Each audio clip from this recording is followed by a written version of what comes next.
Simulan natin ang ating paglalakbay sa Pangasinan, a coastal province of Ilocos. Ang probinsyang dinadayo dahil sa kanilang pamosong bagoong, bangus at puto. Aakalain nyo bang may itinatago rin palang culinary gem na papasalang sa mga matatapang ang sigmura? Pag sinabi ba natin kinigtot, ano bang ibig sabihin nito? Ibubuhusan natin ng yung ng pinespos. Yung pespes. Apo. So sibuyas, konting bawang. Pag pespes tayo tongkat, ito yung nasa intestine po Oo.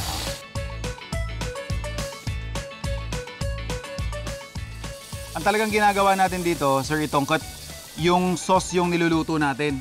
Saka ibinubuhos doon sa pinakakarne. When. Wah! Naala ko.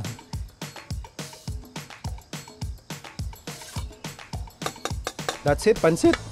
Yung pait nung paspas, tapos yung bite nung ating sibuyas na hilaw, tapos yung timpla ni Sir dito na kwan. Simple lang. Asin paminta lang to, Sir, no? Parang considered half-cook yung ating meat. Malambot na malambot pa siya. Punta naman tayo sa karating nitong probinsya, ang Nueva Ecija. Dito sa Rice Granary of the Philippines, bukod sa pagsasaka ng palay, namamayagpag din sa kanilang agrikultura ang pagtatanim ng ampalaya. Dito natin nakilala ang vlogger na si Maki Moto na ipinakita sa atin kung paano naging trending ang gulay na ito sa kabuhayan niya. At para sa foodies na hindi paborito ang ampalaya, ito ang recipe na paniguradong kukumbinsi sa inyo. So we have here yung ating aromatics, tomatoes, onions, and of course yung ating garlic. We also have here grated ginger. Siyempre, meron tayo dyang sili para mas maangas yung ating putahe. So mainit na yung pan natin. Unahin na muna natin yung ating panggisa. Next up, yung ating onions. And finally, yung ating garlic. So habang gumigisa yung ating sibuyas, bawang at saka kamatis, lagay na lang din natin yung siguro mga 2 pirasong sili. Sili, saka yung ating luya.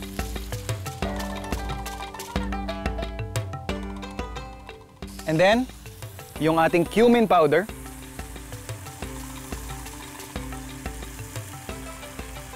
And curry powder.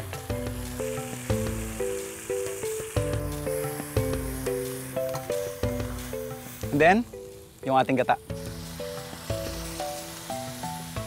Then we'll just season this with some fish sauce and brown sugar.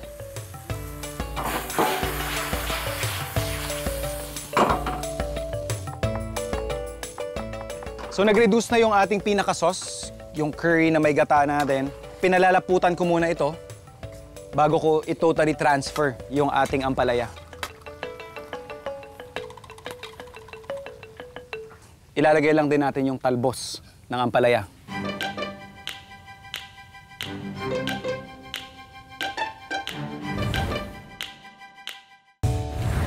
Maraming beses na tayo nagpabalik-balik sa Pampanga.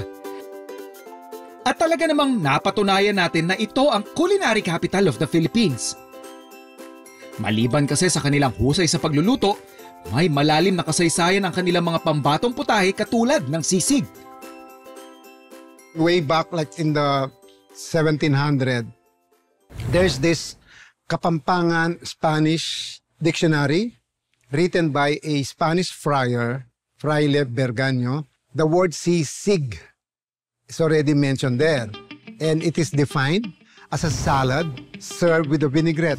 It's usually given to a pregnant woman craving for something sour. Pero yung sisig nung araw is actually a snack. Talagang pinapapak mo yon in between meals, or nagka-crave ka lang, or just to satisfy your hunger. Sa kusina ng kanyang restaurant, sinample lang tayo ni Sir Cloud Tayag ng kanilang OG version ng sisig matwa. Pagkukuluin to, palalambutin, the usual thing, sibuyas, asin, paminta, tapos bay leaf. And the secret ingredient in boiling the pig's ears, pineapple juice. So, we all know that pineapple is a natural tenderizer. So, iikli yung boiling time mo.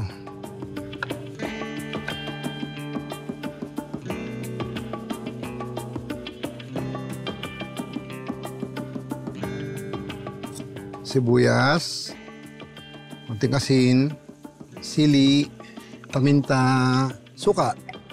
Asin generous, swimming in vinegar. Tapos ako, lalagyan ko konting kalamansi. Tapos ito.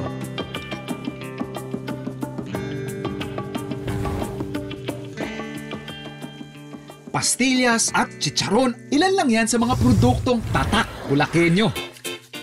At kinilala rin sila para sa kanilang orihinal na kalakal, ang sukang paumbong.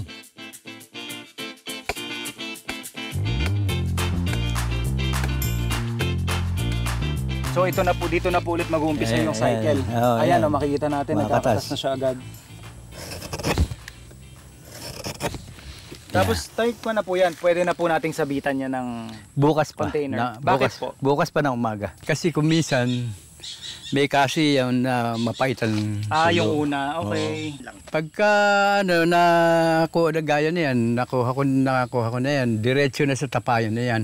Amoy paraiso.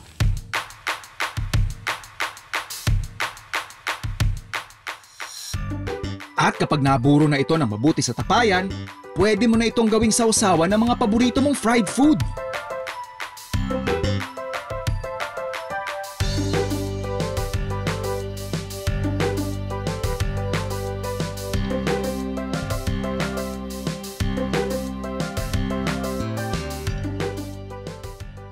Game po. Ito, yung lumpia po. Unahan ko na kayo sa lumpia.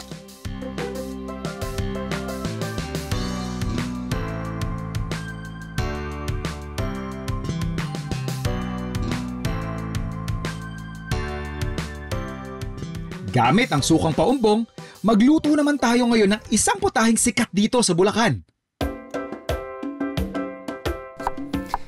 Isa sa mga signature dishes ng Bulacan is yung tinatawag nilang serkele. Tinuguan ito, pero yung version nila originally is gumagamit sila ng karne ng baka. So yun lang yun yung dish na tatry nating i-replicate. And one of the things na I think kailangan gamitin when you're doing a dish dito mismo sa paumbong, kailangan gumamit ka ng paumbong na suka. For our serkele, gagamit ako ng tuwalya, of course.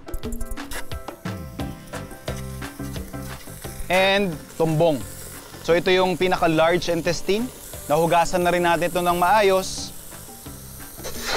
And sa pagpapalambot nito, lalagyan ko lang din ng sukang paumbong just to remove lang siguro yung excess na funk niya or lansa. And of course, we're gonna add in some aromatics, of course. We have ginger and yung ating garlic, onions, paminta, yung ating asin. Dadagdagan lang din natin ng tubig. And we will use pressure cooker. Tapos lulutuin natin to for approximately mga an hour to an hour and a half.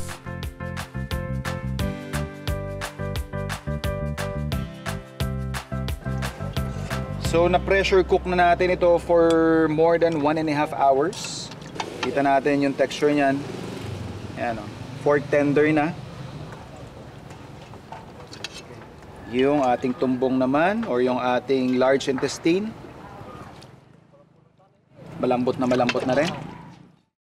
So we have there our pan. Lagyan na natin ng oil yan.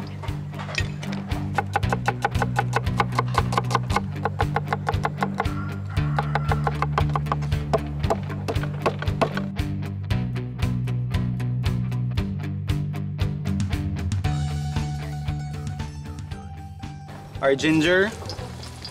Let's add in our onions. Garlic.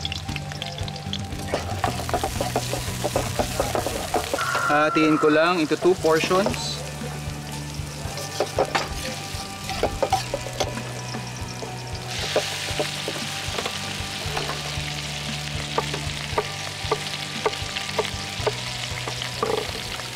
Lagyan na rin natin yung ating sili.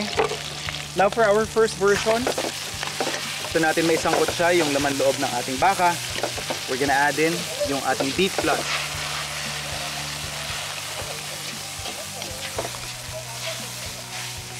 Para lang din pang tanggal doon sa funk or lansa na meron yung dugo, maglalagay pa tayo ng mas marami pang sukang paumbong.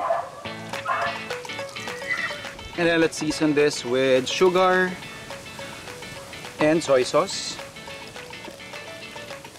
So hayaan lang natin tong maluto. And then we can focus on our next version, which is yung serkele na hindi gumamit ng animal blood. Gamit ang laman loob ng baka na pinakuluan natin kanina, nagpapatuloy ang paggawa natin ng serkele, ang dinuguan dish ng mga Bulakenyo.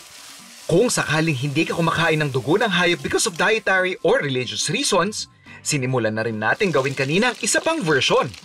At imbes na dugo ang gamitin natin, ito ang pwede natin gamiting substitute. Instead of using animal blood, we will be using yung dark soy sauce. Compare doon sa light or yung type ng soy sauce na meron tayo dito sa Pilipinas, we normally use this ingredient to specifically darken yung aming dish. Mas maganda pa sa kanya, kahit damihan mo yung ilagay mo, hindi niya pa aalatin yung dish.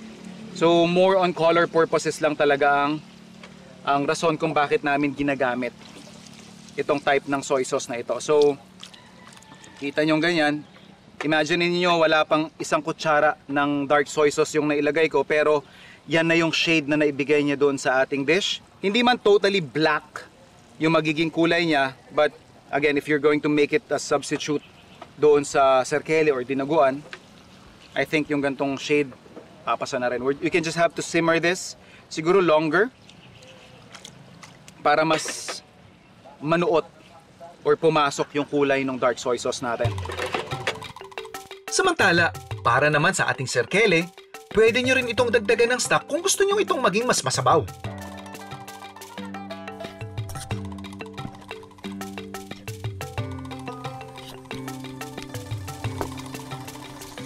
We're just adding some sugar and of course, sukang paumbong.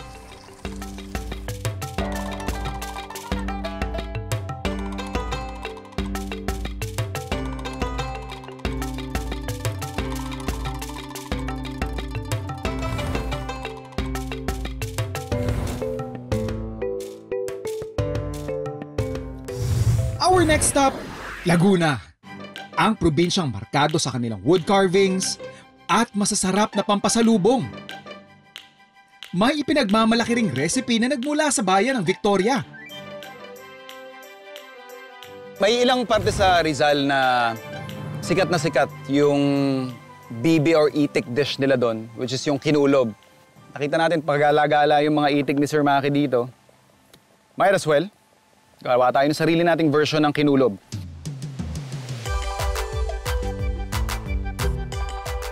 Lagay lang din natin yung balunan. And of course, yung ating bawang. Yung ating bay leaves o laurel. Optional, star anise. Lagyan na lang din natin ng peppercorns. And yung ating toyo. Lagyan na lang din natin ng brown sugar. And some salt. So hayaan lang natin tong kumulo hanggang lumambot yung ating pato. Siguro this would take us around 1.5 to 2 hours. And then balikan natin, saka natin siya di-deep fry. Saktong-sakto na, napakalambot na nung ating pato. Tatabi muna natin siya para makapag-rest. At the same time, mag-reduce din yung sabaw. Siya rin gagawin natin para pinakasara-sara niya mamaya. And dyan din natin lulutuin yung ating side dish. And yung ating side dish naman,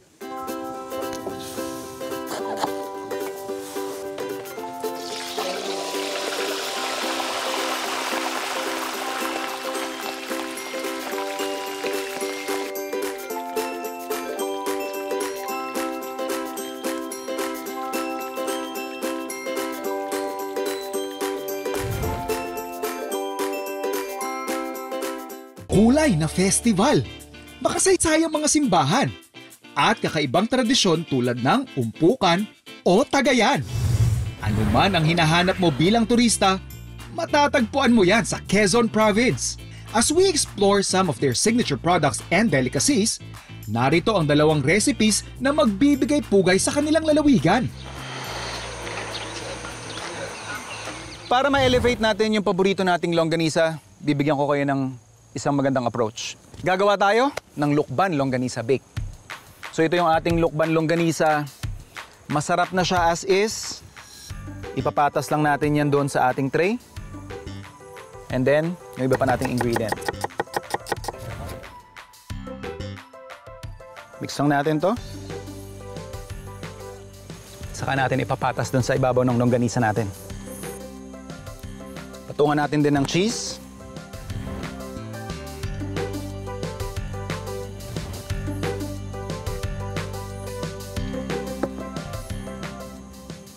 Uulitin lang natin ang proseso sa susunod na layer ng ating longganisa bake.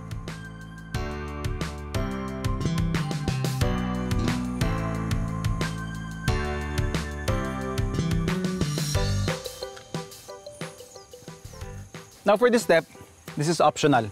Pero gagawin lang natin siya para lang mag-pop yung taas ng ating bake. Gagawa lang tayo ng parang pinaka-crust. So ito yung ating mozzarella.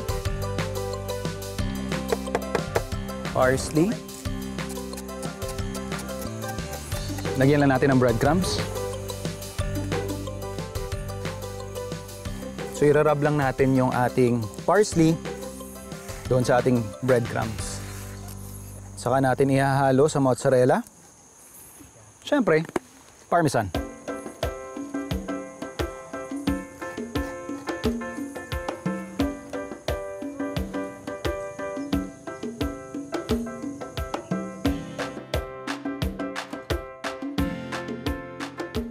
Bibake lang natin to for about mga 45 minutes to 1 hour. Pwede na nating serve.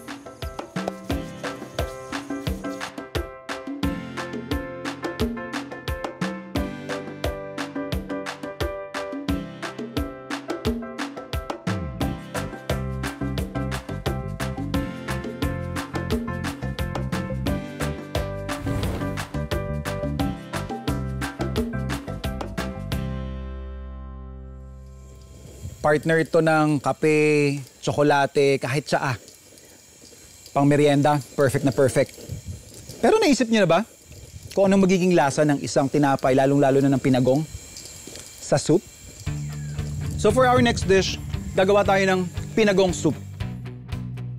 Ito yung magiging base ng ating soup at hahaluan lang natin to ng minced pork tsaka bawang. So basically we have here our pan. Lagyan lang natin ng kaunting stock.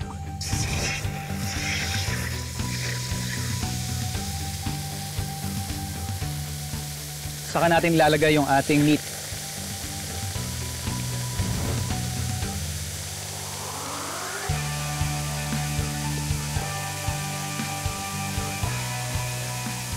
Yung prosesong ginagawa natin ngayon is basically pinapar cook natin yung ating ground pork and at the same time nire-render natin or pinalalabas natin yung mantika.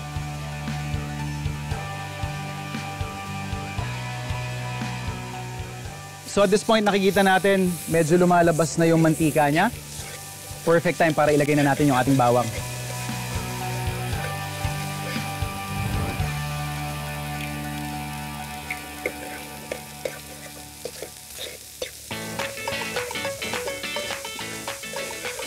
Then, dedeglaze lang natin ng konting tubig.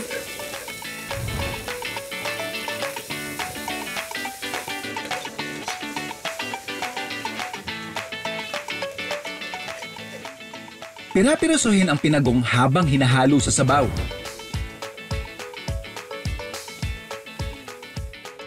Kasunod nito, pwede nang ibuhos ang stock.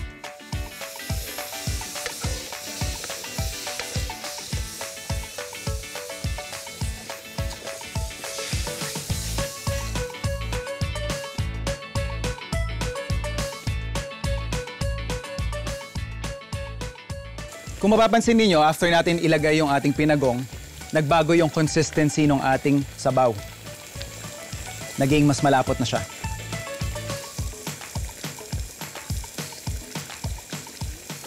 Okay. Adjust lang natin yung seasoning. Tignan natin muna. Okay.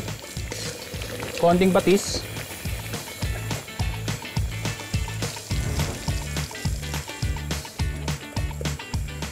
Siyempre, paminta.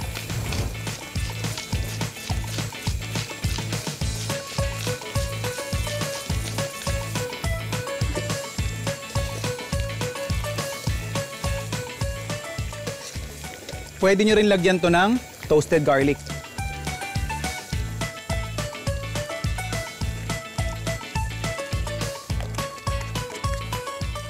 So less than 15 minutes, meron na tayong masarap na sabaw.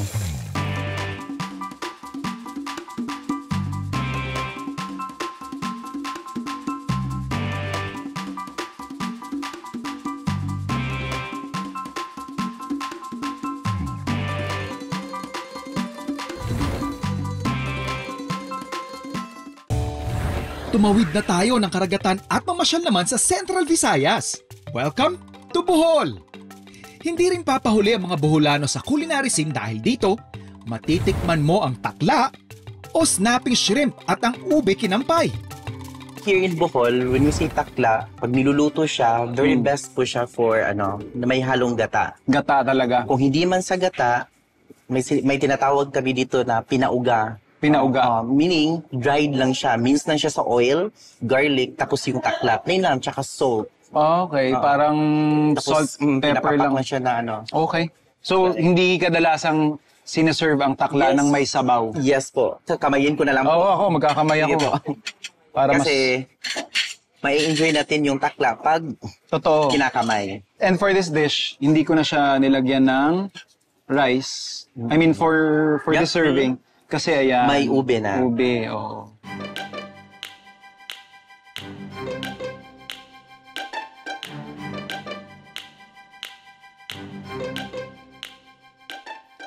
Mahusay din ang mga kababayan nating Bisaya sa pagluluto ng mga putahing gawa sa gata. Dahil dito nga sa Bohol, mapapa-extra rice ka kapag natikman mo ang kanilang halang-halang. Now, habang sinisir natin yung ating chicken, season ko lang to ng fish sauce and prepare na natin yung ating aromatics.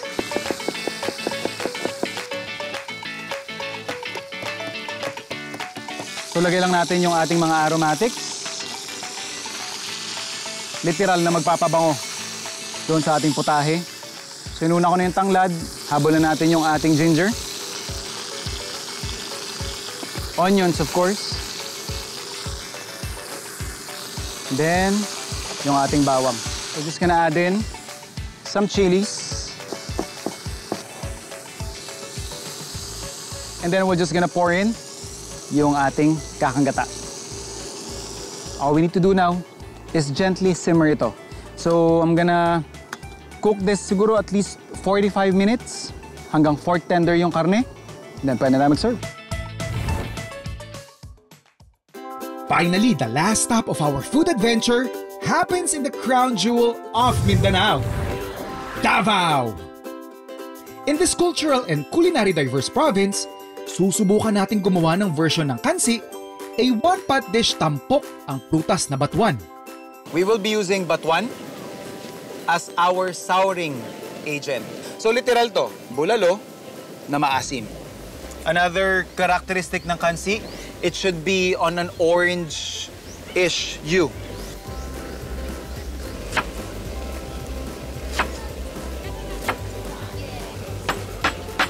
We're gonna sear our meat.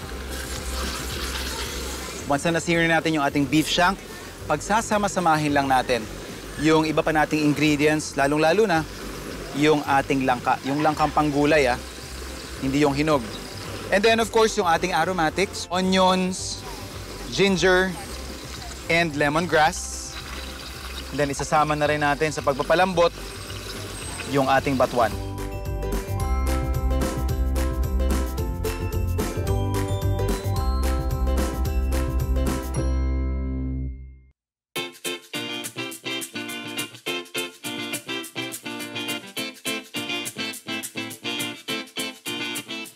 Ano?